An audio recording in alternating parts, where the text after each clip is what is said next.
mugimendu sozialei, zorionak sindikatu guztiei.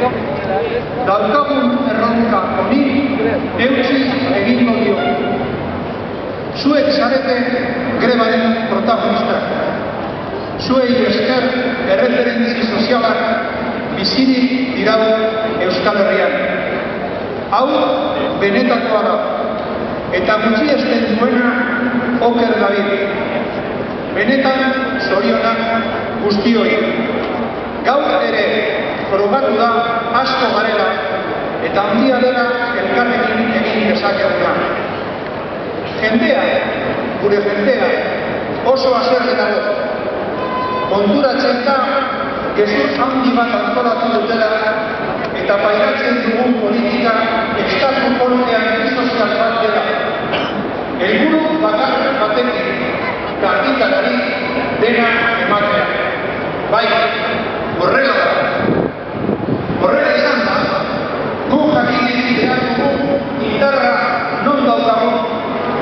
Non, gure boterea enpresetan dago antolakuntzaren bitartez eta kaleetan mobilizazioari esker.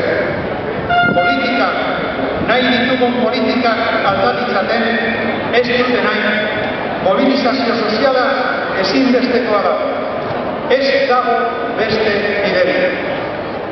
Gure etxaiak direlako ezin ditugu gutxietsi. Erreforma egin dutenak prest dago krisiari etekina ateratzeko.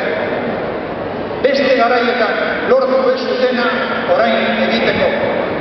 Bihar bertan, Rajoy, murrizketa gehiago egingo ditu eta oso gogorrak izango dira.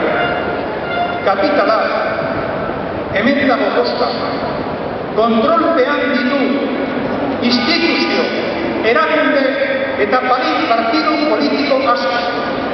Berak nahi duena egin dezaten. Demokrazia bertan bera utziz.